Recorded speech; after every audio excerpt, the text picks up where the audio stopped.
عمران خان کی جیل میں اپنے خاندان کے افراد سے ملاقات ہوئی ہے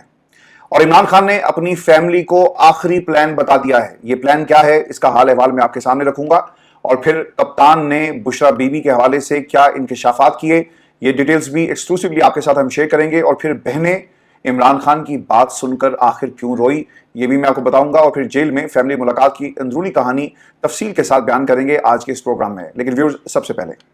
پاکستان میں حقیقی آزادی تحریک کے کپتان عمران خان نے ایک بڑا فیصلہ کر لیا ہے۔ عمران خان کی جیل میں فیملی ممبران سے انتہائی اہم ملاقات ہوئی ہے اور انہوں نے بہن علیمہ خان کو انتہائی اہم پلان پاکستان کے سیاسی مستقبل اور پارٹی کی ورکنگ کے حوالے سے دے دیا، اور عمران خان کو مزید جیل میں اگر رکھا گیا تو یہ پلان کس طرح سے ایکٹیویٹ ہو جائے گا۔ جیل میں فیملی سے ملاقات کی اندرونی کہانی یہ پہلی بار ایکسکلوسیولی ویورز ہم آپ کے ساتھ شیئر کر رہے ہیں۔ کچھ روز پہلے خان صاحب کی اپنی بہنوں سے اور خاندان کے باقی لوگوں سے جیل میں ملاقات ہوتی ہے۔ فیملی ممبران نے سب سے پہلے عمران خان کو سائفر کیس میں بری ہونے پر مبارکباد دی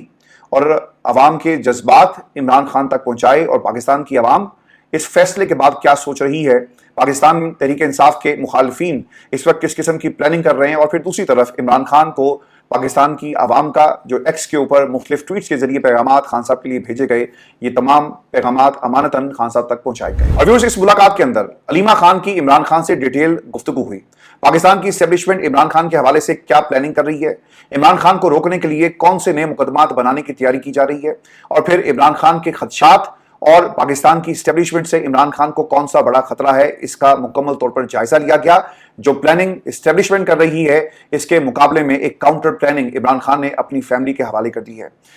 پہلا سوال جو عمران خان سے کیا علیمہ خان نے کہ پاکستان کی عدلیہ خان صاحب اب آزاد فیصلے کر رہی ہے، اور آپ کا اس حوالے سے کیا خیال ہے؟ 6 ججز کا حوالہ دیتے ہوئے علیمہ خان نے یہ بات کہی، اور بابر ستار کا نام لیا گیا، جسٹس طارق محمود جہانگیری جنہوں نے الیکشن ٹریبونل میں 3 اسلام آباد کی نشستیں، اور جس طرح سے ان نشستوں پر نون لیگ کے لوگوں کو باقاعدہ کٹہرے میں کھڑا کیا، فارم 45 کا پوسٹ مارٹم کیا، یہ بھی حوالہ دیا گیا، اور پھر اس کے ساتھ ساتھ ادر مہیلا کا نام بھی لیا گیا کہ کس طرح سے وہ عمران خان کے حوالے سے گفتگو کرتے ہیں، اور جسٹس جمال مندوخیل کا بھی حوالہ دیا گیا۔ یعنی وہ تمام ججز جو اس وقت میرٹ پر فیصلہ کر رہے ہیں، جسٹس محسن اختر کیانی بھی اس میں شامل ہیں، یہ تمام حوالے علیمہ خان کی طرف سے دیے گئے اس گفتگو کے اندر۔ اور اس پر علیمہ خان نے خان صاحب سے یہ سوال کیا کہ آپ کو کیا لگتا ہے کہ اب یہ جو عدلیہ آزاد فیصلے کر رہی ہے، کیا ہمیں بھی انصاف ملے گا یا نہیں ملے گا؟ خان صاحب نے علیمہ خان کی بات جو ہے بڑے حوصلے سے سنی، اور پھر اس پر جواب دیا اور یہ کہا کہ علیمہ، کیا یہ ممکن ہے کہ جو جرم میں نے نہیں کیا میں اس پر معافی مانگوں؟ مجھ پر دباؤ ہے، مجھ پر بار بار دباؤ ڈال کر مجھے منانے کی کوشش کی جاتی ہے کہ چارٹرڈ جہاز تیار کھڑا ہے، آپ ہاں کریں، پاکستان کو چھوڑ کر چلے جائیں کچھ عرصے کے لیے، اور پاکستان کی سیاست سے اپنے آپ کو دور کریں، اور جو جرم میں نے نہیں کیا کیا اس پر میں معافی مانگوں گا؟ تو اس پر علیمہ خان نے جواب دیا کہ خان صاحب یہ ناممکن ہے۔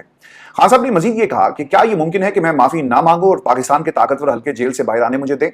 تو علیمہ خان نے بھی اس کا جواب دیا کہ بظاہر ایسا نہیں لگتا۔ خان صاحب پر روزانہ کی بنیاد پر پریشر ڈالا جا رہا ہے، ڈائریکٹلی انڈائریکٹلی انہیں پیغام بھیجے گئے، ڈیل کی آفر کروائی جا رہی ہے، جہاز کھڑے ہیں، چارٹرڈ جہاز آپ کو لے کر آپ کی مرضی کے ملک چلا جائے گا، صرف آپ پاکستان کی اسٹیبلشمنٹ سے معافی مانگے۔ 9 مئی کے تناظر میں یہ تمام ڈیلز جو ہیں وہ آپ کی میز پر رکھی گئی۔ لیکن خان صاحب بار بار یہ کہہ رہے ہیں کہ میں پاکستان کے لیے اپنی جان بھی قربان کر دوں گا، لیکن میں آپ لوگوں سے کبھی بھی کسی قسم کی کوئی ڈیل جو ہے وہ نہیں کروں گا۔ خان صاحب نے پھر بہن سے یہ سوال کیا کہ اگر فرض کریں عدلیہ مجھے رہا کر بھی دیتی ہے تو میرے باہر آنے پر کروڑوں عوام کو کوئی روکنے کا بندوبست ہے؟ علیمہ خان اس سوال پر خاموش ہو گئی، اور علیمہ نے پھر یہ استفسار کیا تو پھر کیا ہو سکتا ہے؟ یعنی وہ جو گفتگو ہو رہی تھی کہ خان صاحب اگر باہر آ گئے تو پاکستان کی عوام بھی پھر باہر آ جائے گی نا، عمران خان کے ساتھ کھڑی ہوگی، اور پھر اس سیلاب کو کیسے روکا جائے گا؟ اور عوام عمران خان کے شانہ بشانہ، چونکہ مقبولیت اگر آپ جیل میں ڈال کر کسی کو آپ اپنے ہاتھوں سے دیں گے تو پھر اس مقبولیت کا کچھ تقاضا بھی ہے، اور عوام اس تقاضے کو مد نظر رکھتے ہوئے باہر نکلے گی اور عمران خان کے ساتھ کھڑی ہوگی۔ اب عمران خان نے اپنی بہن پر یہ واضح کر دیا جی کہ بظاہر جو نظر آ رہا ہے کہ ایسا نہیں ہے، ہمارے پاس عوامی طاقت ہے، مگر جو ریاست اور اسٹیبلشمنٹ کے پاس سرکاری وسائل اور اختیارات کی طاقت ہے، اسے شکست دینے میں ابھی ہمیں وقت لگے گا۔ یعنی خان صاحب کے پاس بھی ایک سیلف ریلائزیشن ہے کہ ہم عدالتوں کے ذریعے سرخرو ہو رہے ہیں۔ سائفر جو کیس تھا اس کی ایک بہت بڑی واضح مثال ہے۔ اس کے ساتھ ساتھ خان صاحب نے سپریم کورٹ پاکستان میں اپنا موقف قوم کے سامنے رکھا، ججز کے سامنے بھی رکھا، لیکن اس کے باوجود رانا ثناء اللہ جیسے لوگ، فیصل واڈا جیسے لوگ کیا کر رہے ہیں؟ وہ باقاعدہ طور پر اشارے دے رہے ہیں کہ جی ایک تو تحریک انصاف پر پابندی لگ جائے گی، اور پھر خان صاحب کے خلاف مزید مقدمات جو ہیں